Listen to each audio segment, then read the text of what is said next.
తిరుపతి దేవస్థానంలో సుధీర్ రష్మిల పెళ్లి దగ్గరుండి మరి జరిపించారట సుధీర్ తల్లి.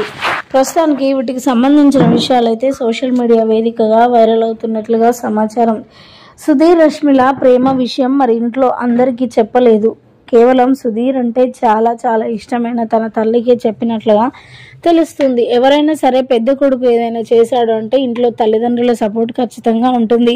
తండ్రి అనేవాడు చాలా కోపంగా ఉంటాడు, తల్లి మాత్రం చాలా చనువుగా ఉంటుంది. కాబట్టి వీరిద్దరి ప్రేమ విషయం కేవలం తన తల్లితోనే చెప్పినట్లుగా తెలుస్తుంది. ఇక చెప్పిన వెంటనే ఏమాత్రం ఆలోచించకుండా సుధీర్ తల్లి కూడా రష్మి అంటే ఇంత ఇష్టమా నా కొడుక్కి అని చెప్పి, మీ ఇద్దరి పెళ్ళి ఎవరు వచ్చినా రాకపోయినా పర్వాలేదు, నేను దగ్గరుండి జరిపిస్తాను అని చెప్పి వెంటనే వారిద్దరిని తీసుకొని తిరుపతి దేవస్థానంలోనికి వెళ్ళినట్లుగా తెలుస్తుంది. ఇక వెళ్ళగానే ఇద్దరిని కూర్చోబెట్టి ఇద్దరికి కలిపి పెళ్లి చేసినట్లుగా తెలుస్తుంది సుధీర్ తల్లి.